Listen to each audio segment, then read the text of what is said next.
স্ত্রী চান বিকিনি পরে ঘুরতে, তাই পুরো দ্বীপ কিনলেন স্বামী। ভালোবাসার প্রকাশ কখনো সীমানা ছাড়িয়ে যায়। আমরা সবাই শুনেছি মানুষ কিভাবে প্রিয়জনের জন্য বড় কিছু করে, কিন্তু এক ধনী স্বামীর কাহিনী আপনার কল্পনাকেও ছাড়িয়ে যাবে। জামাল আল নাদাক দুবাইয়ের একজন প্রভাবশালী ধনকুবের। তার স্ত্রীর একটি ইচ্ছা পূরণের জন্য পুরো একটি দ্বীপ কিনে ফেলেছেন তিনি, কারণ তার স্ত্রী বিকিনি পরে নিরাপদে ঘুরতে চেয়েছিলেন। জামাল আল নাদাক মাত্র ২৬ বছর বয়সী একজন ধনী ব্যবসায়ী। তিনি তার ব্রিটিশ বংশোদ্ভূত সৌদি স্ত্রীকে ভালোবাসেন, যার একটি ছোট্ট ইচ্ছা ছিল নিরিবিলি পরিবেশে বিকিনি পরে হাঁটার। এই ইচ্ছার বাস্তবায়নের জন্য জামাল প্রায় $৫০ মিলিয়ন বিনিময়ে একটি দ্বীপ কিনে নিয়েছেন, যা এশিয়ার কোনো এক জায়গায় অবস্থিত।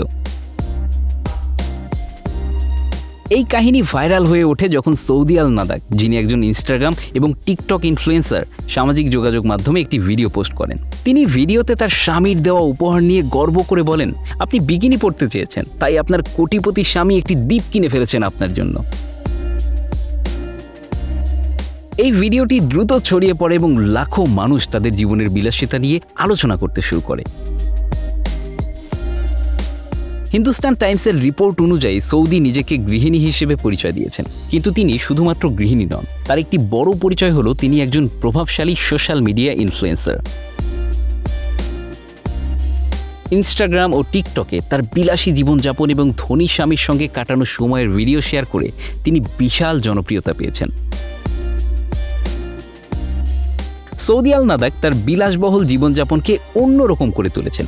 এক ভিডিওতে দেখা যায় তিনি $১ মিলিয়ন একটি ডায়মন্ডের রিং কিনেছেন, আরেকটিতে $2 মিলিয়ন ব্যয় করেছেন একটি আর্ট ওয়ার্কের জন্য।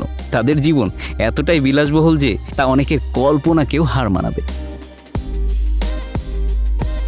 তাদের পরিচয় হয়েছিল দুবাইতে পড়াশোনার সময়, এবং তখন থেকেই তাদের জীবনে এমন চমকপ্রদ মুহূর্তের শুরু হয়। জামাল আল নাদাক একজন ধনী ব্যবসায়ী হওয়ার পাশাপাশি একজন রোমান্টিক স্বামী।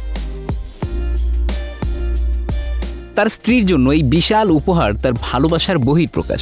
পুরো দ্বীপ কিনে দেওয়ার সিদ্ধান্তকে তিনি নিজের দৃষ্টিতে খুব সাধারণ কিছু মনে করলেও এটি এক বিরল ঘটনা। এই ঘটনা শুধু সোশ্যাল মিডিয়ায় ভাইরালই হয়নি, বরং অনেক মানুষের মনে প্রশ্ন তুলেছে, ধনীরা তাদের প্রিয়জনের জন্য কত দূর যেতে পারে।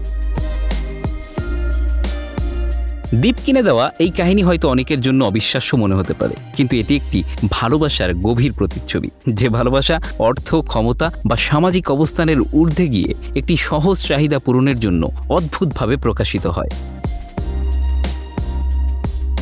Bangla affairs news desk.